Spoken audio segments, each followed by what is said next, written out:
Coloca na tela cheia. Vou colocar na tela cheia. Estou na tela cheia? Não? Para mim não aparece. Para mim, eu estou na tela cheia. Eu cliquei 2 vezes para mim. Tá como tela cheia. Então, olá para quem vai assistir a gravação. Depois vocês me contem como vocês estão acompanhando, o que vocês estão conseguindo levar para a vida. É um programa que, por objetivo, tem que as pessoas vão aplicando a cada semana para, depois de 8 semanas, ter um manejo de estresse e uma melhora na resiliência, uma melhora na qualidade de vida. A gente foi atropelado, atravessado pela tragédia no Rio Grande do Sul, e isso também desorganizou a vida de todo mundo, abalou o emocional de todo mundo, e acabou que o grupo deu uma dispersada, né, do programa. Mas o programa está aqui gravado para vocês retomarem a hora que puderem. Hoje a gente vai falar num tema central que é de relacionamento e por várias vertentes, né? Como eu me relaciono com a minha rotina, como eu me relaciono com as pessoas da minha rotina e como eu suavizo a minha rotina. Então, se a gente puder trazer essa consciência de que a minha vida é uma vida relacional, primeiro a minha relação comigo, com o meu olhar para a vida, depois a minha relação com o meu entorno e depois com como eu consigo não dramatizar isso mais do que o necessário, quando eu consigo não ampliar os meus problemas a ponto de criar uma quarta camada. Então, a gente às vezes se relaciona com a gente, se relaciona com o outro, se relaciona com a rotina, e em cima de tudo isso a gente põe uma camada de preocupação excessiva, extra, porque a gente não sabe separar, organizar as etapas desse relacionamento. Então, o primeiro exercício, quando a gente colocar no caderninho, é colocar a ideia de que toda semana tem coisas boas, tem coisas ruins e tem rotina. E se a gente conseguisse todo dia fazer esse fechamento, eu posso todo dia, no final do meu dia, no meu caderninho de gratidão ali, deixar bom, ruim, rotina, bom, ruim, rotina, bom, ruim, depois escrever as gratidões do meu dia. Se você não tem esse hábito, ainda não desenvolveu esse caderninho de gratidão, só quer pausar e fazer um processo terapêutico toda semana, você pode colocar bom, ruim, rotina da semana. O que é o bom, ruim, rotina? Bom, ruim, rotina. Todo dia tem coisa boa, todo dia acontece algo de bom, todo dia a gente salva o dia com algo de bom, é um treino de olhar algo bom, e quando a gente treina esse olhar, a gente começa a encontrar várias coisas interessantes e boas na nossa vida, conversas, curiosidades, pessoas, né, que são diferentes a cada dia, e processos e coisas que a gente viu e vivenciou, que são fora da nossa rotina e que foram agradáveis e que foram boas. Todo dia tem alguma coisa ruim, todo dia tem aborrecimento, todo dia tem uma chateação, todo dia tem uma frustração, faz parte da vida, e todo dia tem muita rotina. Tem muita coisa que é só rotina, que é só parte do cotidiano, e que a gente coloca uma camada excessiva de problema no que é só rotina. Acontece todo dia, tem todo dia, almoço tem todo dia, janta tem todo dia. A rotina acontece e a gente às vezes problematiza a rotina. Então, se a gente consegue começar a descrever isso, quanto mais diário, mais fácil. Na semana, se a gente faz um review aí de quinta-feira passada para cá, lembrar tudo de bom, lembrar tudo que foi ruim, lembrar tudo que foi rotina, fica um pouco distante, mas já é válido. Então, às vezes eu consigo ver uma coisa extraordinária na minha semana, consigo ver uma coisa muito catastrófica na minha semana e consigo ver que a rotina caminhou em todos os dias quase igual, né? Quase igual, a gente conseguiu dar conta de uma rotina. Separando isso com o meu olhar, como eu estou administrando tudo isso, já faz com que eu desloque de um espaço do meu cérebro um estado permanente de alerta, que é esse estado que retroalimenta o estresse que a gente aprendeu desde a primeira aula lá com o leão e com a zebra, que não me deixa voltar a comer capim em paz.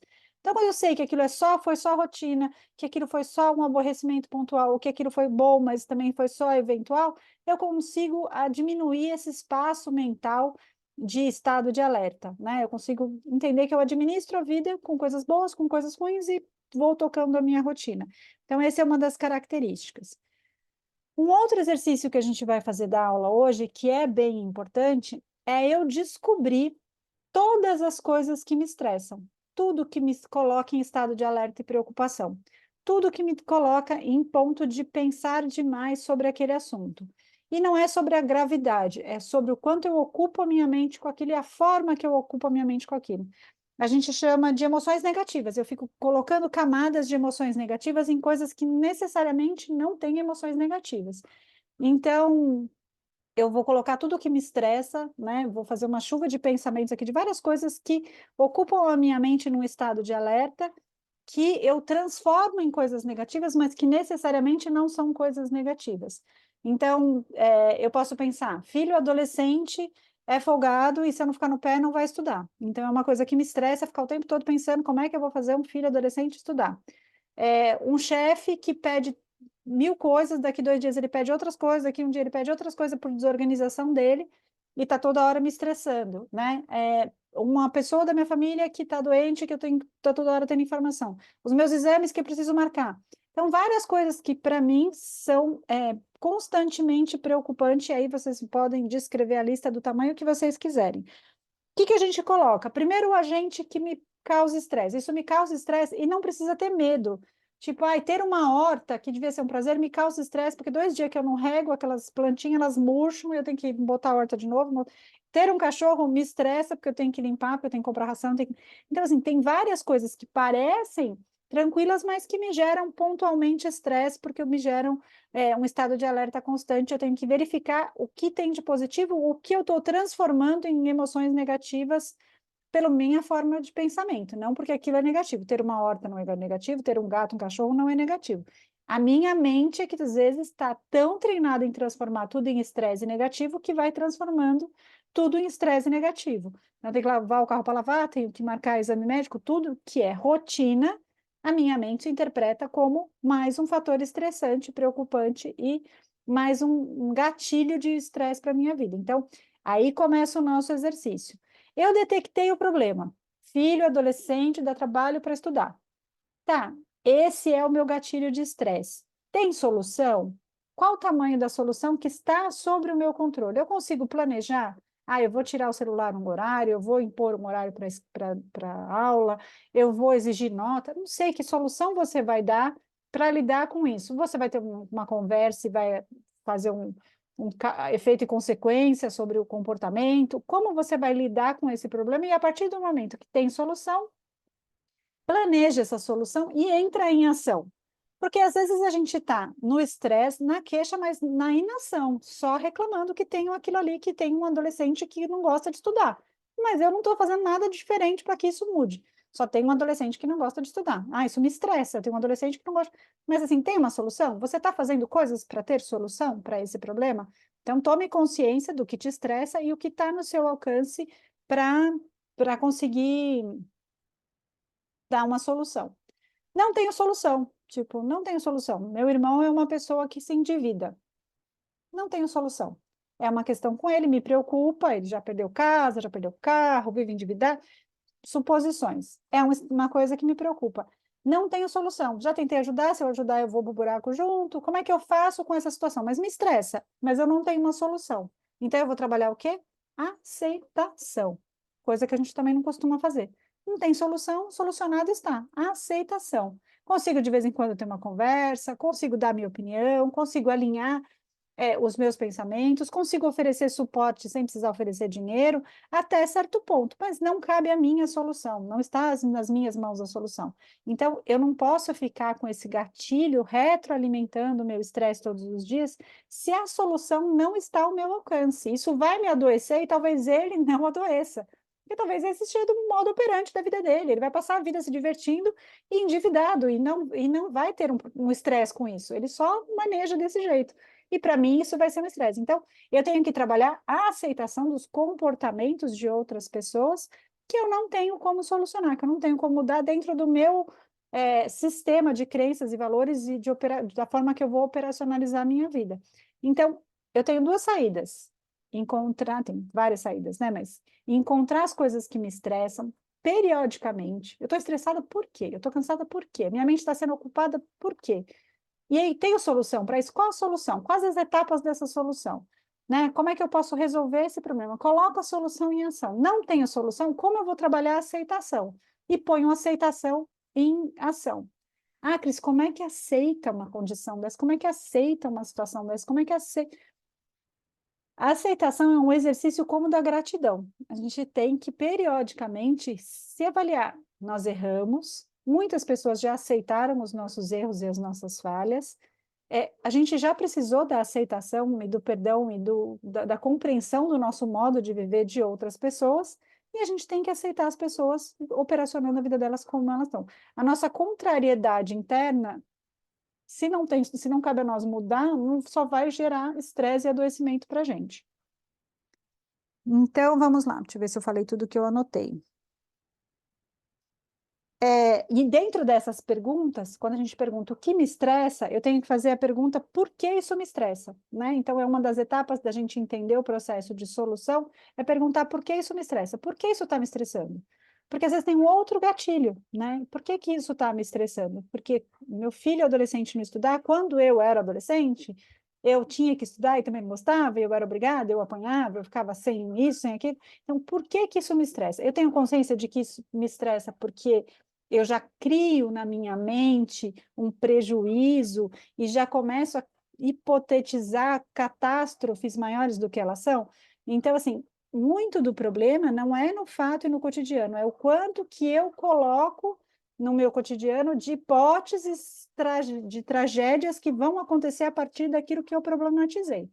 Então, o problema ele sempre tem uma dimensão e ele sempre tem camadas que a gente vai acrescentando nessa dimensão do problema. E uma dessas camadas é essa: eu começo a criar. Então, ele não vai estudar, ele não vai passar no vestibular ele não vai ter emprego, no emprego ele não vai conseguir se sustentar, ele não vai conseguir se sustentar, eu vou morrer, se eu vou morrer, ele vai morrer também. Então, normalmente, o final de toda catástrofe é morte. Só que está tudo muito longe, né? Tá tudo. Ele de se formar, ele não arrumar emprego, não se sustentar, depender de mim, eu morrer e ele morrer em seguida, tá só dentro da minha cabeça, não está acontecendo isso. É só camadas que meu inconsciente ficam retro cutucando a minha mente para avisar que eu preciso me preocupar com isso, porque o problema é desse tamanho, leva à morte. Então a gente começa a entender por que que a gente se preocupa, porque no fundo a gente se preocupa em morrer. E se eu não vou morrer, aí eu falo, não, mas realmente é um problema que eu vou morrer hoje, né? Se ele não fez a lição hoje, eu vou morrer? Não, eu vou morrer daqui 30 anos com esse problema, mas eu preciso resolver hoje. Mas eu tenho que entender até que ponto eu faço parte da solução e que etapas eu vou criar para essa solução. Quando eu coloco um plano de ação, mesmo que ele dê errado, mesmo que ele fale que eu preciso recalcular essas ações, eu saio desse estado de inação, que é muito mais adoecedor do que o estado de ação. Então, se eu só estou reclamando, se eu só estou queixando, se eu só estou olhando para o pior desfecho de tudo, se eu só estou olhando para as minhas camadas de preocupação e não estou fazendo nada, então eu vou continuar nesse estado e vou até adoecer, vou começar a ter doenças relacionadas a esse estresse que a gente já falou, que são N doenças que deterioram o meu sono, que deterioram a minha digestão, que deterioram os meus neurotransmissores, que deterioram o meu comportamento, que deterioram as minhas reações, que deterioram as minhas relações. Então, a gente vai, né, tentando nesse programa fazer o caminho inverso. Então, eu vou detectando o que me estressa, vou tratando o que me estressa, vou lidando com esse estresse ao ponto de não deteriorar o meu sono, que não deteriora a minha digestão, que não deteriora os meus neurotransmissores, que me coloca numa situação de pensamento um pouco mais positivo, e num pensamento mais positivo eu acho soluções mais positivas. Então, eu tenho que tomar cuidado com esse espiral.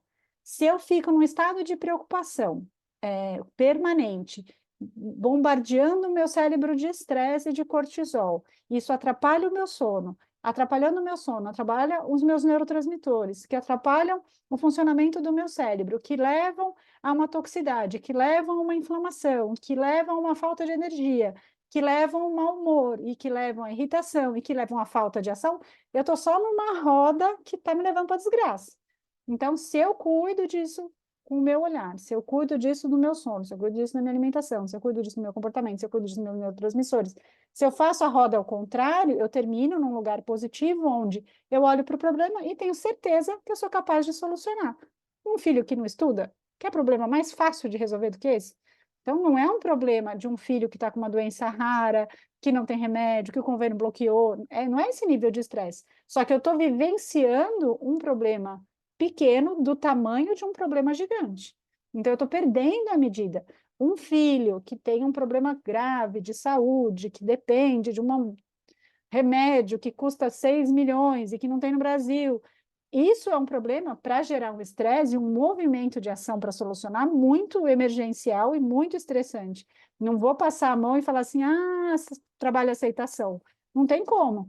Agora, um filho que não estuda, um filho que não arruma a cama, né? Um chefe que não se organiza, um colega de trabalho folgado, isso tudo tem solução. Você pode, no pior das hipóteses, trocar de emprego, né? Trocar de posição, se queixar, reclamar, organizar, pontuar, pedir uma reunião. Tem 1000 movimentos que você pode fazer, menos ficar se autoadoecendo. Certo? Dúvidas? Então, quais são as tarefas? Bom, ruim, rotina. Bom, ruim, rotina. Aí eu tiro da rotina a camada estresse, porque é rotina. Ter que fazer almoço, ter que arrumar a casa, ter que comprar, ter que botar o carro para lavar, ter que fazer rotina. Rotina é rotina, rotina faz parte da vida. E quanto mais organizada a rotina, menos desgaste mental, mais fácil. Quanto mais amorosa a rotina eu vou deixando, quanto mais suave eu vou deixando, quanto mais prazerosa eu vou deixando, menos adoecimento ela vai me causar. Rotina vai ter. Então, como eu vou lidar e tratar e incrementar a minha rotina, vai ser como eu vou viver, né? Do bom, ruim e rotina, muita coisa é só rotina. E é a forma que eu desenho a minha rotina, e eu posso desenhar a minha rotina diária, a minha rotina semanal, a minha rotina mensal e a minha rotina anual. E aí eu fico livre dessa angústia de todo dia desenvolver algo sobre a minha rotina. E agora a gente vai falar sobre como colocar uma camada de açúcar nisso tudo, que é o riso, que é o humor, que é o bom humor, que é contar isso para nós mesmos de forma mais suave. Isso são exercícios que, quando a gente faz o programa, são muito divertidos, porque a gente começa a contar em duplas de uma forma divertida. Então, se a gente estivesse num grupo maior aqui, a gente ia vasculhando as duplas para colocar no contar de uma forma divertida. E como é que eu posso contar minha forma divertida? Primeiro, eu posso contar como quem conta uma comédia e eu quero fazer você rir com a minha rotina, né? Então, eu já conto para você de uma forma de piada. Eu posso contar com voz de criancinha, com voz de ET, com a letra do P. Eu posso fazer 1000 graças com a minha rotina, de deixar ela uma tragédia engraçada. Então, eu posso escolher olhar para a minha rotina com muito humor, com muito humor. E eu posso escolher colocar humor em vários espaços da minha rotina, né? Então, eu posso escolher as coisas que eu vou assistir que me façam rir. Eu posso me alimentar de piadas. Eu posso ter um grupo só para falar besteira e contar piadas. Eu posso levar com suavidade as coisas que dão errado. Eu posso derrubar o suco em cima da mesa e morrer de rir da minha atrapalhada. E eu posso começar a rir de mim mesma, e do meu envelhecimento, do meu esquecimento, das minhas rotinas atrapalhadas. Eu posso colocar humor em tudo isso. O que que vai acontecer se eu começar a achar graça da minha vida permanentemente? O que que acontece no meu organismo se eu conto uma narrativa que a minha vida é uma grande palhaçada? O que que acontece com o meu cérebro? O que que a ciência fala sobre riso? O riso, ele é uma overdose para as nossas células de bem-estar. Ele é antioxidante, ele é anticancerígeno, ele é tem uma inflamação que é bem na luz do vaso, então ele combate doenças cardiovasculares, hipertensão, ele melhora a função do pâncreas, a nossa insulina melhora, todo o nosso organismo funciona divertidamente, né? Funciona feliz, funciona bem com o riso. O riso, um minuto de gargalhada, um chorar de rir uma vez por semana, potencializa o nosso envelhecimento com um cognitivo favorável muito, muito. Eu não sei dizer estatisticamente, porque eu não vou lembrar. Poderia ter trazido esses artigos para vocês, mas não trouxe. Mas posso garantir que esses estudos são precisos em como as pessoas encaram a vida. Os trabalhos das Blue Zones, que são aqueles estudos com centenários e locais no mundo onde as pessoas são centenárias, então cidades, bairros, vilarejos, estilos de vida que proporcionam uma grande concentração de centenários saudáveis, ativos e produtivos, tem o humor como parte do relacionamento humano. Então, esses idosos que chegam a 90, 90 e poucos, 100 anos, com qualidade de vida e de saúde, eles não têm nada de especial na atividade física, na alimentação, com uma comida, porque a ciência fica toda hora procurando uma ervilha verde azulada que vai resolver todos os problemas de saúde, uma comida, a cúrcuma, o gengibre, não sei o quê, e o milho vermelho, e mil coisas que, na verdade, não está ali. O que está ali é justamente o olhar para a vida. Isso é unânime. A gente não conseguiu, das Blue Zones espalhadas pelo mundo, encontrar um alimento em comum. A gente não conseguiu encontrar um clima em comum. A gente não conseguiu encontrar uma renda em comum entre as Blue Zones. Então, de definir o que traz um centenário chegar à longevidade com saúde, não está relacionado a essas coisas. Mas eles têm todos uma relação feliz com a vida, uma relação despreocupada com a vida, uma relação de comédia, de graça, eles riem do cotidiano o tempo todo, eles riem de montar uma mesa, de servir, de preparar, de encontrar as pessoas, e todas essas blusones têm momentos só para diversão. É encontrar a pessoa só para rir, só para rir. E a gente está distante disso no nosso cotidiano. A gente tem amigas e amigos que a gente encontra e que a gente ri muito, mas a gente tem amigos e amigas que a gente só divide preocupação, só divide angústia, só divide rotinas e preocupações diárias. E o riso fica num espaço muito pequeno, né? E aí o exercício primeiro fazer uma narrativa engraçada da sua vida, conseguir contar o seu cotidiano e ter o hábito de contar o seu cotidiano. E eu tenho esse costume com o meu marido de toda noite contar alguma coisa ou provocar alguma risada para a gente fazer. A última coisa que a gente faz antes de dormir é rir. Rir de qualquer coisa, sempre parece que deitou na cama já dá vontade de rir, porque a gente sempre faz uma palhaçada, um comentário, uma zoeira um com o outro, que a gente termina o dia dando risada. E tem esse hábito de, mas você não vai dormir agora, como é que eu vou rir, né? Já começa a rir, já, mas tem que dormir agora, porque eu preciso rir, está no meu horário de rir. Bora dormir que eu preciso rir, já toda rindo de contar isso para vocês. Então, eu tenho esses momentos de fazer rir o tempo todo. A hora que meu filho chega da escola é o momento que a gente dá risada, pode ter acontecido a maior tragédia da escola, a gente sempre ri. Então, tem várias facetas do meu dia que tem risada. As duas que estão aqui são meus pacientes e sabem que toda vez a gente se encontra, a gente ri. Então, todos os meus pacientes têm um momento que a gente ri da desgraça, ri do dia, ri do clima, ri de alguma coisa. Então, eu tento trazer esse ingrediente para a vida, para todos os momentos da vida.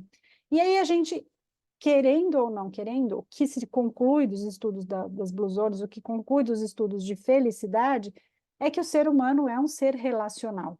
E a partir do momento da forma que ele se relaciona, que define se ele é um ser feliz e saudável ou um ser adoecido. Então, um ser que consegue ter uma rotina de muita interação social, com muito riso, esse cara praticamente não vai adoecer, essa pessoa não vai adoecer. Então, é raro essa pessoa ter uma doença grave. E se ela tem uma doença grave, a chance do sistema imunológico dela responder mais rápido, a chance dela rir de estar doente, a chance dela saber atravessar o processo de doença de uma forma muito mais positiva, onde todo o tratamento encontre um organismo favorável, então o antibiótico faz mais efeito, a quimioterapia faz mais efeito na pessoa que leva as coisas com bom humor, que leva as coisas, é como se tudo tivesse funcionando melhor com esse lubrificante do riso, com essa injeção do riso, né? Com esse ingrediente da risada. A potência, é bem o filme dos monstros S.A., que as crianças abasteciam primeiro de medo, e quando eles descobriram que fazer a criança rir tinha uma potência muito maior do que a potência do medo. Então, tem que rir muito do dia a dia, isso faz diferença. E como é que eu começo a educar isso na minha vida? Eu vou começar, primeiro, a ser a pessoa, escolher ser a pessoa que leva momentos alegres. Porque se as pessoas conectam a minha pessoa a encontrar comigo um momento divertido, a chance dela vir receptiva e com vontade de rir, comprar o ingresso para assistir comédia, eu já estou com vontade de rir. Então, a chance de encontrar com aquela pessoa comigo e encontrar um momento feliz já vai facilitar a minha vida também, porque eu sei que a pessoa vai encontrar comigo para dar um pouco de risada, e ela vai contar as coisas dela de um jeito engraçado, eu também vou dar um pouco de risada. Então, a gente vai rir das tragédias, mas a gente vai rir, não vai chorar junto. Vai chorar de vez em quando, mas é muito mais rindo do que chorando. Então, eu me defini como uma pessoa que vai dar risada de si mesma e vai dar risada do cotidiano, já vai aproximar as pessoas para perto de mim para sorrir também. Se eu sou uma pessoa que no meu cotidiano eu sou uma reclamona, ou eu sou uma dramatizadora, ou eu sou uma catastrofizadora, onde eu começo a problematizar o problema com muitas camadas de preocupação, quando eu inicio uma conversa com a outra pessoa, eu vou acrescentando isso no comportamento da outra pessoa. E a gente replica o comportamento de quem está com a gente. A pessoa vai começar a contar a rotina dela em camadas de preocupação, onde aumentam as minhas camadas de preocupação, e a gente vai sentir suporte emocional. Eu vou encontrar amigas que eu vou partilhar das preocupações, e que aí a gente vai ficar com as nossas e com o encontro da amiga e vai sair de lá com a mala bem cheia de preocupação e muito pouca solução. Então, assim, eu tenho que encontrar ambientes entre os meus amigos de suporte emocional que sejam suaves e divertidos.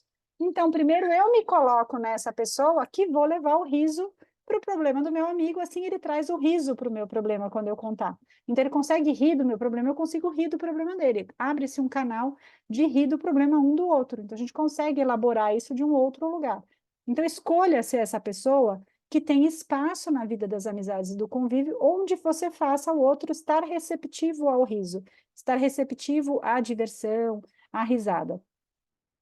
E tente construir narrativas suas, cotidianas, engraçadas. Conte a sua vida de um jeito engraçado. Conte um problema. Então, você foi no cartório, foi maltratado, não conseguiu registrar o negócio, teve que ir no outro cartório, buscar outro documento, aquelas coisas que são chatas em todas as etapas, né? Pagou a tarifa errada, teve que voltar no banco, e o negócio que era para durar meia hora durou 2 horas, te ocupou o dia inteiro, você ficou sem comer. É um perrengue que acontece na vida de todo mundo, uma coisa burocrática, um poupa-tempo que não está funcionando o sistema, qualquer coisa. Conte isso como se fosse um roteiro. Faça narrativas engraçadas, porque não vai mudar o desfecho, mas vai mudar nas suas células, vai mudar no seu sono, vai mudar na sua saúde, vai mudar no seu entorno, vai mudar nas pessoas que convivem com você, vai mudar no ambiente em que você vive. Então, não seja a pessoa que densifica o ambiente, seja a pessoa que suaviza o ambiente, né? Que às vezes eu perco até a mão de tão suavizadora que eu sou. Às vezes a pessoa está realmente sofrendo e eu já estou rindo, estou rindo, estou rindo, e falo, ai, foi demais a minha risada, né? Tipo, eu não estou te levando tão a sério. Peraí, calma, desculpa, eu vou te levar a sério. E aí eu tenho uma escuta e tento me conter nessa tentativa sempre de levar para o bom humor. E às vezes eu tenho um espaço de uma escuta consciente, acolhedora, mas que termina em risada também, termina em, poxa vida, né? Então, eu tiro risada de velório mesmo. Então, não tem, consigo tirar risada de todos os lugares. Porque a gente sabe que essas pessoas que vivem a partir dos 80 anos, elas têm um outro olhar para a rotina, né? Então, as pessoas que chegam aos 80 anos com saúde, a partir dali, é raro uma pessoa quando ela chega ali muito adoecida e já tinha um comportamento muito negativo, com um olhar muito crítico para tudo, para todas as coisas da vida, ali ela só está declinando e de raramente ela vai ser uma pessoa de boa convivência. Mas quando você encontra uma pessoa acima de 80 anos, de boa convivência, agradável, gostosa de cuidar, gostosa de conviver, divertida, né? Você vai ver que você nem consegue levar muito problema para ela. Porque para ela está muito nessa fase de que o que não tem solução já solucionado está. A fase de a vida já mostrou para mim que não sou eu que resolvo as coisas, que a metade das coisas se resolvem sozinhas, que eu não preciso gastar tanta energia, que os filhos tomam o rumo que eles têm que tomar, que não adianta, não depende tudo de mim, que eu não estou no controle de todas as coisas, e solta, e a pessoa começa a viver num estado muito melhor. E isso que às vezes ela não estava vivendo tão bem aos 80, às vezes ela chega com 90 melhor do que ela estava com 80, né? Mais suave com a vida, porque ela entra nesse lugar de aceitação e de despreocupação, tipo, tô no lucro, já tô na hora extra, eu vou só me divertir, já paguei um filme, tô assistindo o terceiro, já tá ótimo aqui no cinema. Então, assim, ela se sente privilegiada e abençoada em muitas camadas. Então, ela não vai mais se preocupar com tudo o tempo todo que ela acha que vai acontecer de pior. Então, a gente precisa fazer esses filtros todos de bom, ruim, rotina, esse filtro de o problema tem solução, a solução está ao meu alcance, o que eu estou fazendo para solucionar, por que esse problema está me irritando, por que eu estou preocupada. Então, fazer perguntas onde me coloquem num outro estágio e, a partir daí, começar narrativas mais engraçadas e mais suaves. E até quando eu coloco o problema para as pessoas envolvidas, até quando eu falo para o meu chefe, chefe, você está louco? Você me pediu ontem? Você tem problema? você quer um remedinho, né? Até quando eu começo a levar isso, em vez de, ai, e agora eu faço o quê? Qual das coisas eu faço? E começo, surtou, filho, você quer que eu... Vamos, senta, vem aqui, vem cá, tia, conta pra mim, o que que você quer? Você quer o de ontem, você quer o de hoje, você quer o de amanhã? Eu já não sei mais o que você quer, porque você tá achando que minha cabeça vai dar conta de tudo. Até se eu levo umas respostas com humor, talvez eu resolva questões que estão me estressando. Talvez eu ache canais de comunicação para as pessoas com o meu bom humor.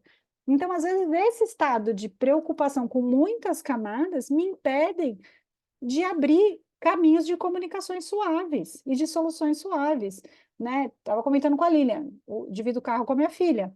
Divido, não divido, porque eu não usei o carro, faz uma semana que o carro está com ela. E aí a Lilian brincou, falou, ah, mas o que adianta? Você também trabalha uma quadra de casa, bem feito. Então, assim, são coisas cotidianas que eu poderia estar trazendo com uma camada de estresse. Ah, mas agora como é que eu vou fazer esse supermercado? Porque a Carla só está usando o carro.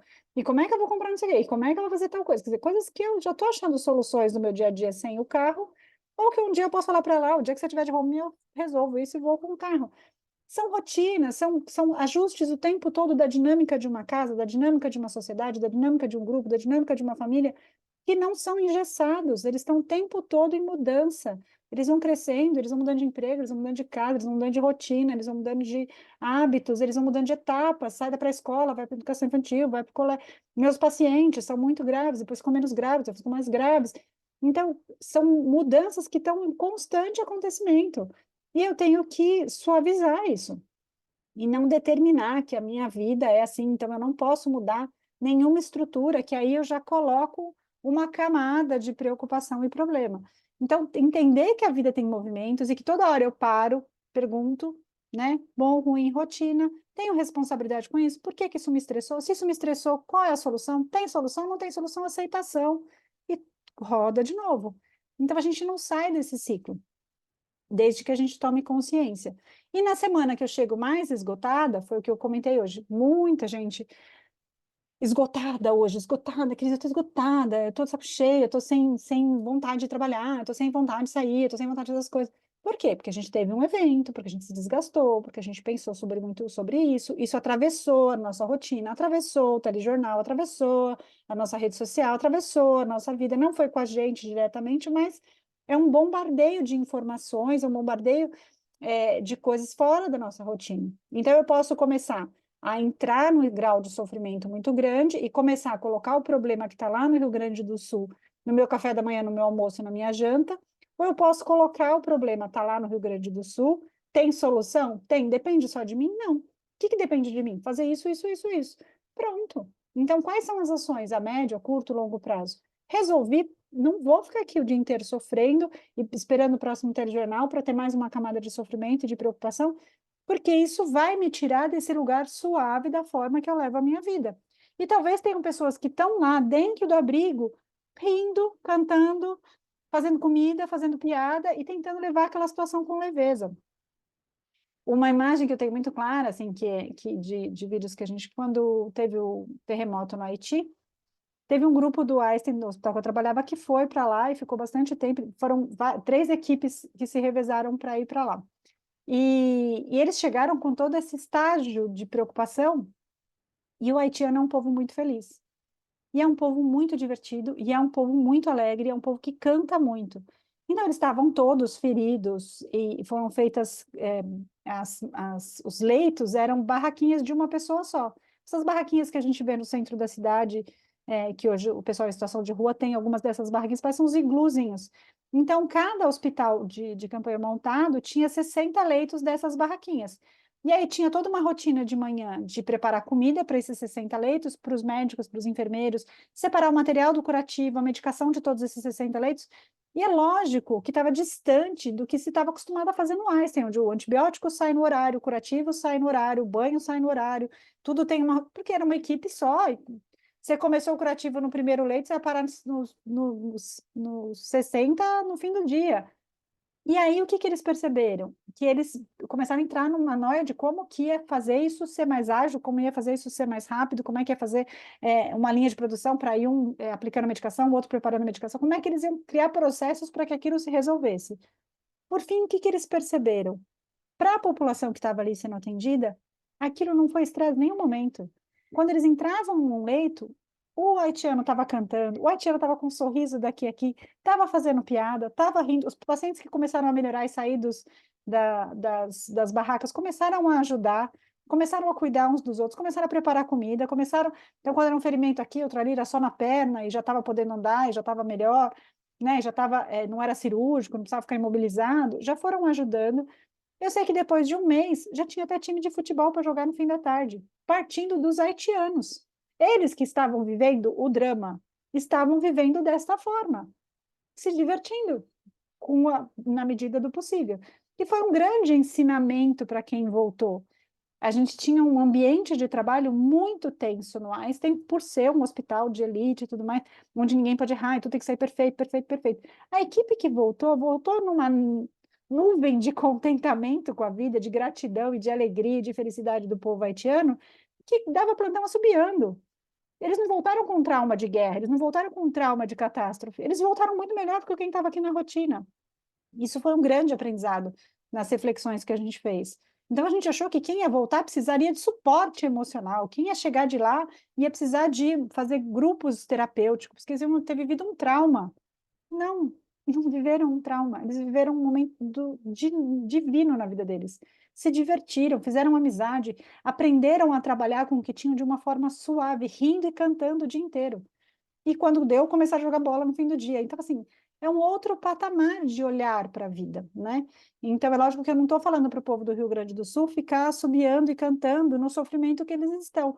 Mas essa escolha de como você vai se adaptar e se ajustar dentro do que vai ser a nova rotina, depende muito de como a gente usa esse maquinário da mente, né? Depende muito de como a gente vai ser canal de felicidade ou vai ser canal de estresse.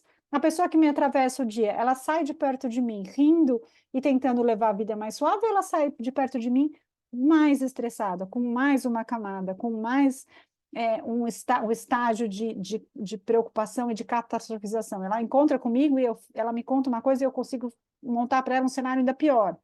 Que canal que eu quero ser? Então, se a pessoa me conta uma coisa, eu sou um canal para deixar a mente dela mais angustiada, as pessoas vão ser esse canal na minha vida. E aí são camadas e camadas e camadas.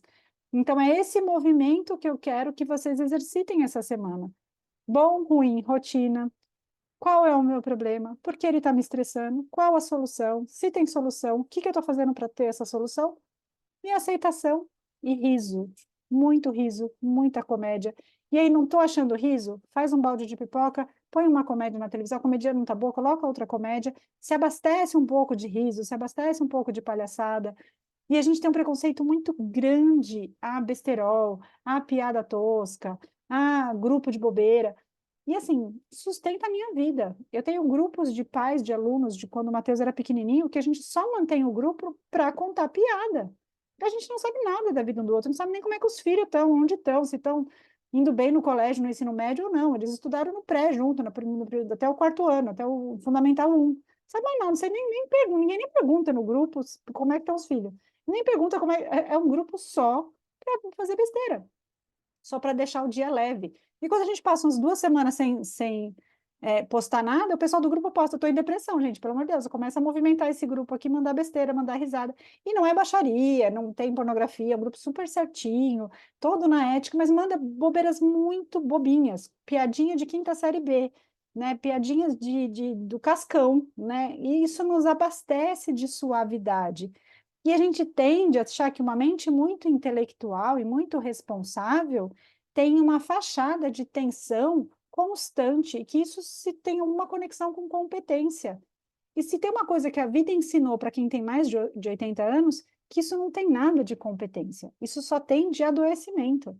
Você fazer as coisas de forma suave, rindo e desproblematizando, ou fazer as coisas de forma tensa, irritada e problematizando, é uma escolha sua e que não faz diferença nenhuma na sua competência. Por sinal, quem faz rindo tem a chance de fazer melhor. Em tudo, em tudo, em tudo. Então, essa ideia de competência e performance ligado a um mau humor é um atraso em todas as camadas de ser atraso. Então, o que eu quero essa semana é que vocês tirem esse conceito de ser uma pessoa respeitada, é uma pessoa que não faz besteira, que não erra, que não ri de si mesmo, que não acha engraçado o jeito que é, que não acha engraçado o jeito que faz as coisas, ou o jeito que não consegue fazer as coisas. Então, Essa é a camada dessa semana. Conseguir elaborar todos esses exercícios, trazer toda essa consciência, tirar o máximo de poeira, de estresse que você puder do seu dia a dia, limpar o máximo de camadas desnecessárias de preocupação e passar para esse outro time, o time que ri o dia inteiro. Passar para o time do vou dar risada da vida, e é assim que eu vou levar. E isso vai nos aproximar desse lugar da Blue Zone. Ah, Cris, faço questão nenhuma de viver 100 anos. No que eu vivo 70. Os próximos 20 eu quero viver rindo, não quero viver preocupada. Né? Não faz diferença para mim, não é um objetivo viver 110 anos, não é essa, eu vou rir porque aí eu quero viver 110 anos. Eu vou rir porque é a melhor forma de estar aqui nesse planeta. Não achar um outro jeito melhor. O resto é balela. Então, eu quero que vocês entrem nesse estágio de ser a pessoa que, que emana alegria, que emana tranquilidade, que emana a gente vai resolver isso daqui, né? Emana, quem está aqui, algumas pessoas conhecem o meu primo Danilo, que é o ser mais despreocupado e mais eficiente que eu conheço nessa vida. Ele faz tudo de última hora, tudo atrapalhado, ele enrola todo mundo e ele dá certo. Tudo, no fim, tudo dá certo e ele fala, tá vendo que eu sou muito bom? E a gente fala, você só desparramou o seu jeito folgado de ser para todo mundo e vem com esse papo de eu sou muito bom. Mas estar do lado dele é rir o dia inteiro. É rir o dia inteiro. E é esse estado de despreocupação. E que às vezes ele passa o lazer na frente do trabalho mais fácil. Né? Ele para fazer um joguinho, para fazer uma piada, para jogar um tabuleiro, para jogar um. Eles jogam bolinha de papel de futebol no meio do escritório, do nada e daqui a pouco eles resolvem o problema. Então, esse estado, essa áurea de felicidade, soluciona muito mais problemas e resolve as coisas e faz uma sincronicidade com gente que vai te ajudar a resolver as coisas muito maior. Quando a gente entra nesse estágio de preocupação, a gente faz uma sincronicidade com pessoas que só aumentam o problema, que só problematizam, que só repassam o problema para outro departamento e não nos ajudam, porque elas estão paradas na queixa e não na ação. Então, se conectem com pessoas que parecem irresponsáveis ou divertidas ou que levam a vida numa boa, porque essas conseguem conduzir as coisas. Desconstruam essa ideia de eficiência ligada à cara feia. Isso só dá ruga. Então, desconstruam esse modelo de viver, né? E essa é a semana de fazer isso. Então, daqui até a semana que vem, quando a gente vai falar de mindfulness na alimentação, até esse momento, até a semana que vem, o objetivo dessa aula é só dar risada. É só arrumar um jeito divertido de narrar a vida, né? E faça um exercício que eu dei ontem no grupo, que era encontre alguém para salvar o seu dia, né? Para dizer como você salvou o seu dia. E essa piada é o suficiente. Assistir essa aula, dar risada, rir da cara um do outro já é o suficiente para salvar o dia. Então, façam mais coisas para salvar o dia de vocês e passem coisas divertidas na frente. Façam coisa porque eu estou com vontade de fazer. Pinta a unha de florzinha cor-de-rosa porque eu estou a fim de dar risada e ser engraçada. Né? Usem roupas ridículas. Façam coisas ridículas. Né? Vivam de formas ridículas. Faz muito mais sentido do que viver o tempo todo sério. Então, desconstruam isso. Ai, falei. Que nem uma metralhadora. Deixa eu ver se eu esqueci alguma coisa.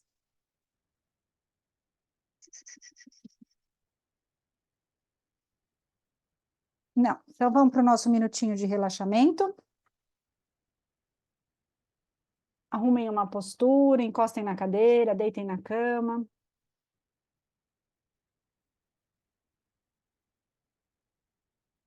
Se conectem com a respiração.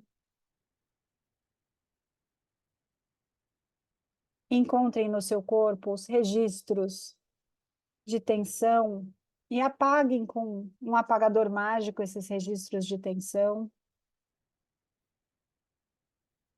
Onde estiver desconfortável, tenso, cola um band-aid do Bob Esponja.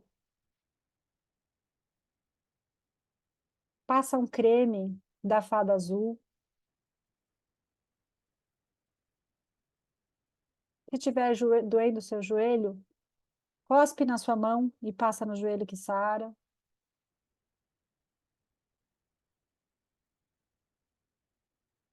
Ri da sua tensão agora que você está encontrando o seu corpo. Ri dos seus registros de tensão. Chama eles de bobo. Se o seu pescoço, o seu ombro, a sua lombar está tensa, chama ela de boba. Fala, sua boba, por que você está tensa? E põe adesivos coloridos, imaginários, estrelinhas, ursinhos. Passa creme mágico.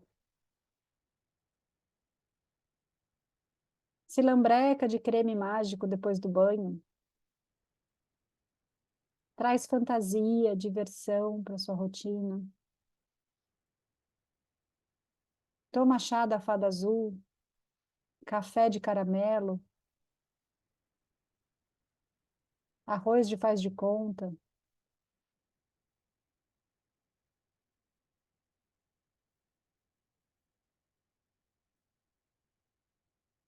Dá nome para o seu travesseiro, dá nome para o seu carro, dá nome para sua panela. Cria uma relação engraçada, você e a sua panela. Conversa com a sua panela. Conversa com o seu travesseiro. Dá um nome para ele, de preferência engraçado.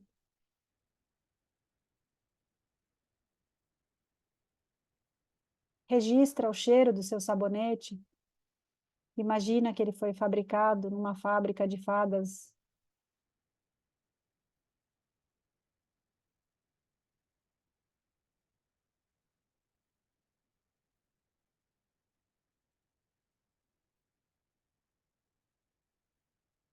Assista a comédia romântica e saia na rua para ir no supermercado como se fosse encontrar o amor da vida, mesmo sabendo que o amor da vida está dentro da sua casa te esperando, mas divirta-se com a vida.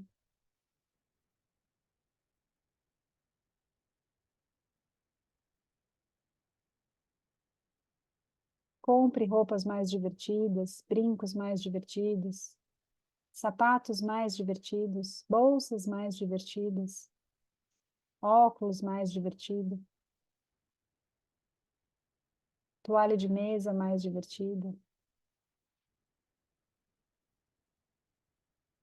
São tantas camadas de coisas engraçadas que você pode colocar na sua vida.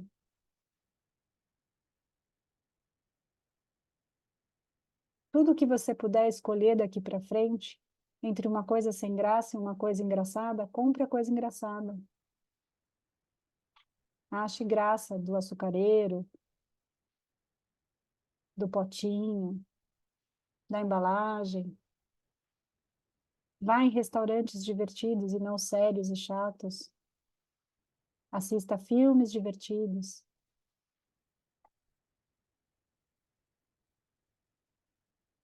E comece a sonhar nesse momento, a cada respiração, com essa vida suave e divertida. Até que as pessoas falem sobre você com um sorriso no rosto. Que as pessoas lembrem de você e automaticamente saia um sorriso.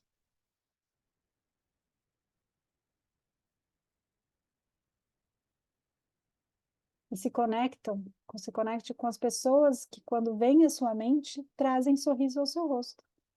Encontre mais com essas pessoas, ligue mais, telefone mais, conte, envie mais mensagens e piadas. Dê espaço para essas pessoas na sua vida.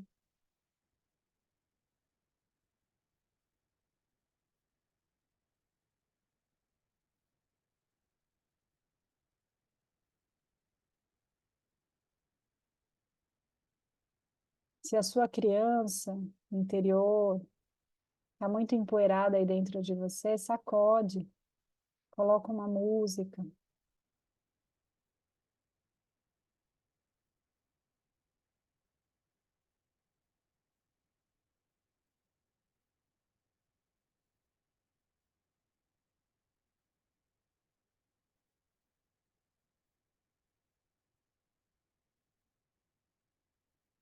Faça da sua hora de dormir um horário de pijama divertido, com travesseiro que tem nome divertido, com lençol com estampa divertida. Se isso não existe na sua vida, imagine. Faz o mesmo efeito.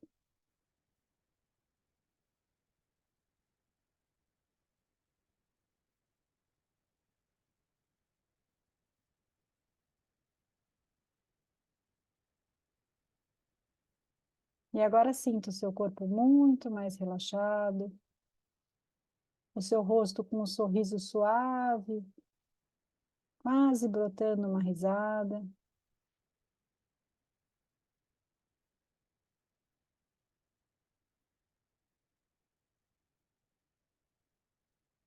E siga a sua semana assim, fazendo cosquinha na vida.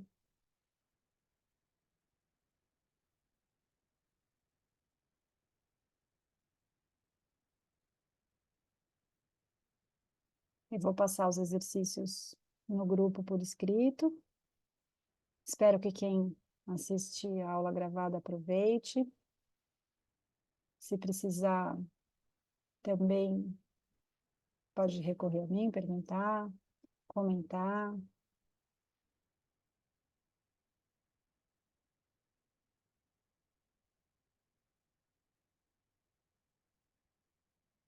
Eu vou me despedindo daqui, de quem vai assistir a gravação, e ficar um pouquinho com quem está aqui no presencial.